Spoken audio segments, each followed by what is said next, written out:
말씀은 창세기 16장입니다. 창세기 16장 1절에서 2절까지의 말씀입니다. 창세기 16장 1절로 2절까지의 말씀. 우리 두 절의 말씀을 한 목소리로 같이 읽겠습니다. 시작. 아브라함의 아내 사레는 그에게 한 여종이 있으니 애굽 사람이요 이름은 하갈이라. 사레가 아브라함에게 이르되 여호와께서 내 출산을 허락하지 원하건대 내 여종에게 들어가라. 내가 혹 그로 말미암아 자녀를 얻을까 하노라 하매 아브라함이 사레의 말을 들으니라. 아멘. 이는 하나님의 말씀입니다. 우리 좌우에 계신 분과 인사 한번 나누겠습니다. 주께서 당신에게 은혜 베푸시기를 원합니다. 한 번 더 다른 분과 인사할 때는 주님께서 당신에게 선대하시기를 원합니다. 아멘. 하나님께서 여러분들 잘해 주시기를 바랍니다. 우리 지난주부터 창세기의 여인들 시리즈 설교를 하고 있고요. 오늘은 그 두 번째 시간, 지난주에 이어서 사레의 모습을 또 한번 살펴보려고 합니다. 여러분, 우리가 아브라함이라는 사람을 잘 알지 않습니까? 아브라함의 인생을 잘 알고 그 가계에 흐르는 이야기가 어떠한지 대부분의 성도님들이 다 잘 알고 계시리라 생각하는데요. 아브라함 개인의 인생에 있어서 가장 큰 비극이 있다면 무엇일까요? 아브라함은 참 복된 삶을 살았는데요. 축복의 사람이고 축복의 근원이라는 약속도 받고 했는데 아브라함 삶에 있어서 가장 큰 비극이 있다면 저는 하갈을 통해 이스마엘을 출산한 것이 가장 큰 비극이 아닐까 생각합니다. 이스마엘만 아니었다면 아브라함은 약속의 자손 이삭을 낳고 또 하나님의 약속을 이루는 삶으로 아주 평안하게 살아갈 수 있었을 텐데 이스마엘이 탄생하면서 일이 꼬이기 시작해요. 이스마엘 이후 아브라함의 가문은 아브라함부터 이스마엘이 탄생하고 난 뒤로부터 대를 이어가면서 똑같은 일들이 계속 반복되면서 나오는데요. 그게 뭐냐면 형제 간의 다툼입니다. 이스마엘은 누구하고 갈등했어요? 이삭하고 갈등했죠. 싸워요. 그리고 이삭의 아들들은 누구였어요? 에서와 야곱이 싸웁니다. 야곱의 아들들은 많았잖아요. 요셉과 나머지 10명의 형제들이 싸우죠. 이 비극은 이스마엘부터 시작됐어요. 그러니까 만약에 아브라함이 이스마엘을 낳지 않았더라면 역사를 뒤돌릴 수는 없겠지만 어쩌면 이 아브라함 가문에 있는 대를 이어서 내려오는 형제 간의 갈등과 아픔들, 이 싸움은 없을 수도 있지 않았을까 이렇게 한번 생각을 해봅니다. 자, 그렇다면 이 이스마엘이 태어난 데의 배경은 어떤 배경이 있었을까요? 또 영적인 배경은 어떤 것이 있었을까요? 오늘 그런 이야기를 좀 해보려고 하는데요. 오늘 함께 읽은 본문이 16장이죠. 근데 15장에 가면 하나님께서 아브라함에게 나타나셔서 소위 횃불 가운데 언약을 하십니다. 그래서 15장의 별명이 횃불 언약 하는 장면이에요. 하나님께서 아브라함에게 나타나서 내가 너에게서 자손을 얻게 할 거고 그 자손들은 하늘의 뭇별보다도 많아질 거다. 이런 약속을 하신다는 거죠. 축복의 약속이었어요. 근데 문제가 하나 있었죠. 이미 창세기 12장에서 아브라함의 나이가 75세입니다. 그러니까 15장에 왔을 때는 좀 더 늙었겠죠. 나이가 많은 아브라함에게, 나이가 많은 사레에게 아직 무자한 자녀가 없는 그들에게 너희 자녀들이 하늘의 별과 같이 많아질 거다라는 약속은 현실적으로는 참 받아들이기 어려운 그런 약속이었으리라 생각해요. 어쩌면 1년 1년은 한 해 두 해는 그래도 약속 붙잡고 소망 가운데 기대하면서 살았겠죠. 그러나 한 해 두 해 흘러도 소식이 없자 아내였던 사레에게 조급한 마음이 생깁니다. 그래서 하나님 약속에 대한 신뢰가 깨어져요. 우리가 잘 아는 것처럼 그 조바심을 이기지 못하고 데리고 있었던 여종 하갈, 젊은 여인이었겠죠. 하갈을 아브라함에게 주고 그로 인해서 이스마엘이 태어납니다. 하나님께서는 분명히 아브라함에게 내 몸에서 날짜가 너의 상속자가 될 거라고 말씀해 주셨어요. 그것은 아브라함과 사레를 통해서 자녀를 주시겠다는 약속이죠. 그런데 그 일이 이루어지지 않고 생각해 보니 이건 불가능한 일인 거예요. 인간적인 방법으로는, 과학적인 방법으로는, 세상이 흘러가는 방식 안에서는 이건 불가능하단 말입니다. 그래서 사례가 인간적인 방법을 썼는데 그것이 비극의 시작이 되었어요. 자, 어쩌면 사례는 이렇게 생각했었을 것 같아요. 이 약속을 받은 사람이 아브라함이지 않습니까? 아브라함 내 씨를 통해서 자손을 주겠다 하셨으니까 그래, 아브라함의 씨면은 굳이 내가 아니어도 되겠지라고 생각했을 수 있어요. 그러니까 하나님의 약속을 그냥 내가 이해할 수 있는 수준에서, 내가 받아들일 수 있는 수준에서 막 껴 맞추는 거예요. 그리고 하갈을 아브라함에게 주게 되죠. 이스마엘이 태어났는데 이스마엘은 약속의 자녀가 아니었죠. 하나님이 말씀하신 그 아들이 아니었어요. 약속을 따라 낳은 아들이 아니라 육신을 따라 낳은 아들이에요.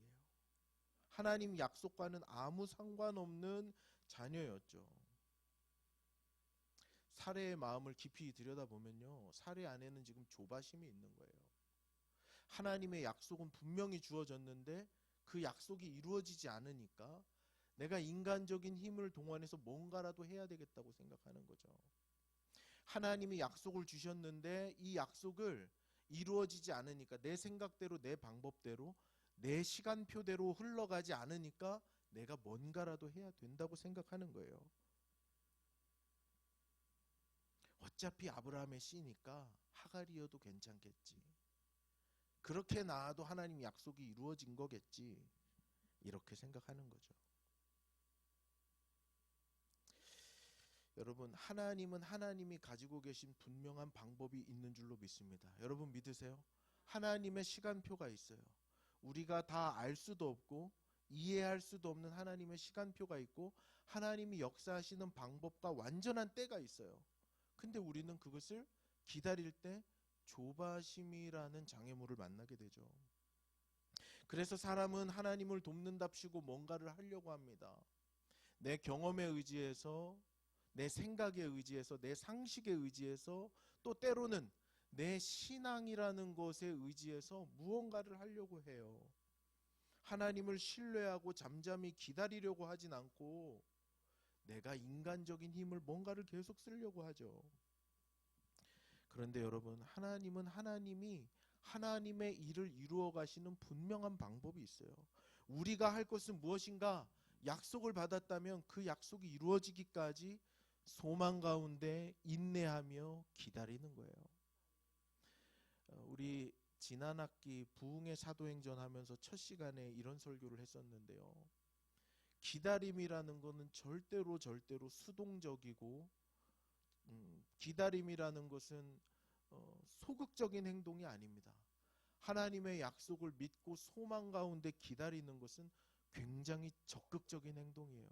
하나님의 약속을 침노하는 듯한 행위라는 것이죠. 그런데 사람들이 이것을 잘 이해하지 못합니다.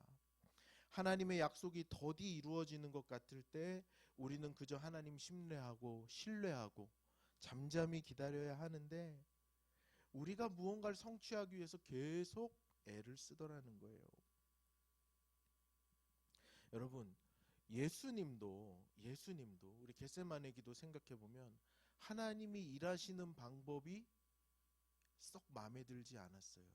그죠?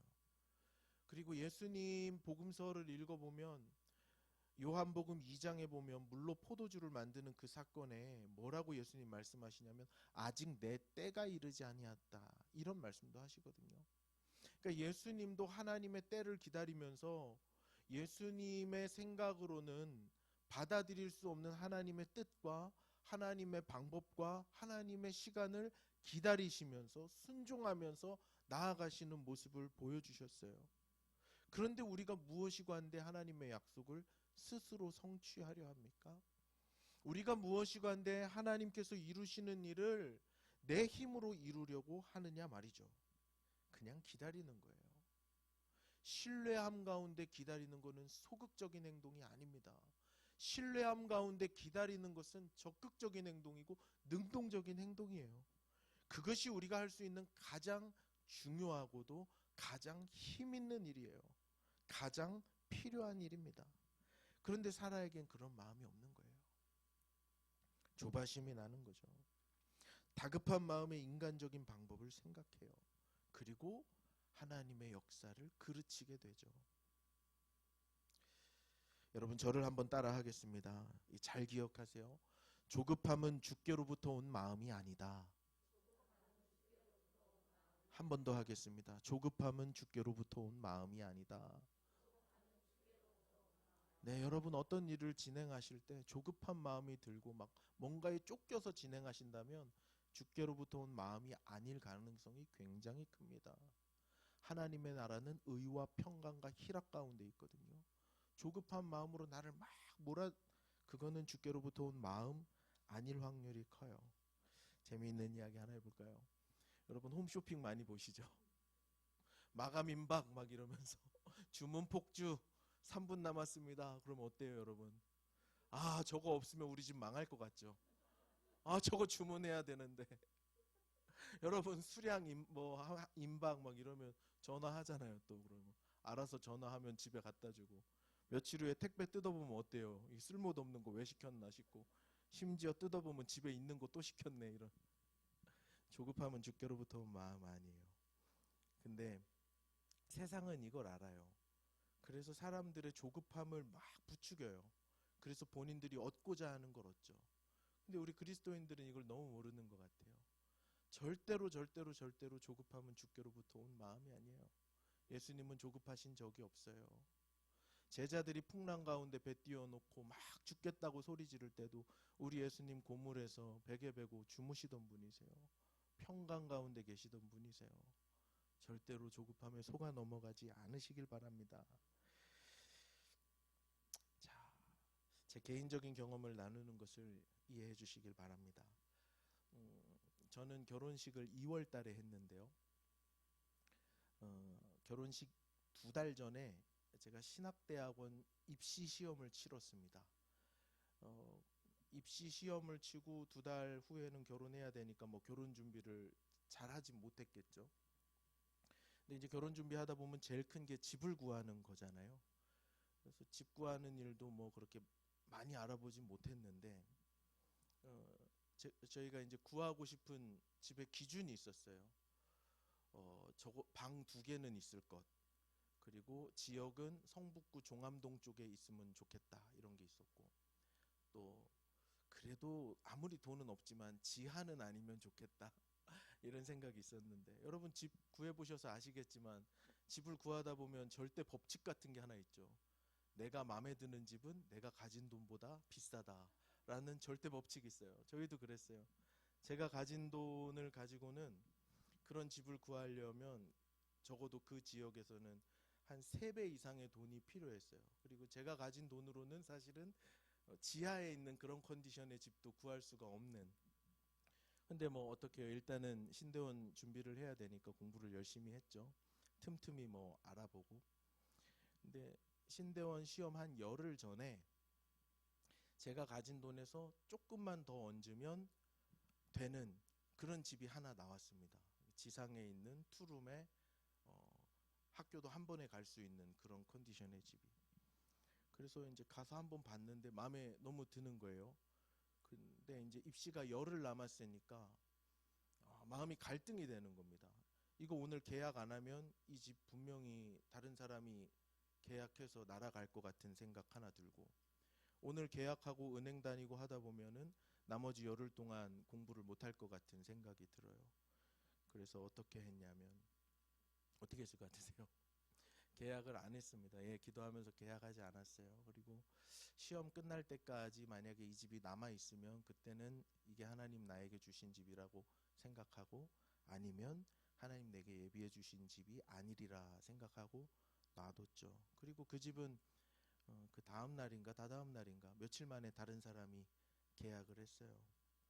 아쉬운 마음이 크죠. 그런 컨디션에 그런 집을 그 돈으로는 들어갈 수 없는 상황이었으니까. 그런데 시험이 끝나고 이제 시험 끝나고 기도했을 가족들한테 전화를 하고 이제 아내에게 전화를 했는데 종암동으로 오라는 와달라는 연락을 받았어요. 바로 전날 부동산에서 이제 아내한테 전화를 했는데 제가 가지고 있는 딱 그 금액에 그 정도 컨디션에 더 좋은 장소에 집이 나왔다는 이야기를 들었습니다. 종암동으로 바로 갔어요. 그리고 봤더니 정말 그래요. 말도 안 되는 가격에 우리가 원하는 조건들을 갖춘 그 집이 나왔어요. 보는 순간 확신이 들었죠. 아, 하나님께서 나에게 주신 보금자리는 여기구나. 그리고 계약했습니다. 여러분, 제가 만약에 그때 조바심이 나서 하나님께 묻지 않고 성급한 마음에 야, 이거 찬스다, 이거 놓치면 끝이다 했다면 어땠을까요? 저는 그때 직업이 없었거든요. 신대원 입시를 준비하고 있었으니까. 또 신대원 입시를 한다고 해서 바로 전도사 사역을 나가는 것도 아니었거든요. 또 아내도 그때 하나님의 특별한 시간표 속에서 일이 없이 그냥 결혼을 기다리고 있었거든요. 만약에 그렇게 해서 대출을 해서 그 집을 들어갔었더라면 시작부터 굉장히 삶이 쉽지 않았으리라 생각해요. 그러나 하나님께서 제 마음을 붙들어 주셔서 조바심을 통제하게 하셨고, 조금 더 기다리게 하셨고, 조금 더 기도하게 하셨을 때에 하나님이 약속하신 그곳에 정확하게 들어갈 수 있었습니다. 주의 일에 전념할 수 있도록, 또 공부하고 사역하는 일에 전념할 수 있도록 하나님께서 장막의 문제를 해결해 주셨죠. 사랑하는 여러분, 하나님의 약속이 더디 이루어지는 것 같아도 가장 좋은 때 가장 좋은 방법으로 주께서 역사하시는 줄로 믿습니다. 인간적인 조바심을 내려놔야 돼요. 믿음의 배짱이 좀 있어야 돼요. 하나님을 잠잠히 신뢰함으로 주님의 때를 기다리고, 믿음으로 소망으로 주님을 바라보고 주님을 의지하고 나아가는 믿음의 어머님들 다 되실 수 있기를, 그렇게 인생의 모든 문제를 뛰어넘는 저와 여러분 되실 수 있기를 우리 주님의 이름으로 축복합니다.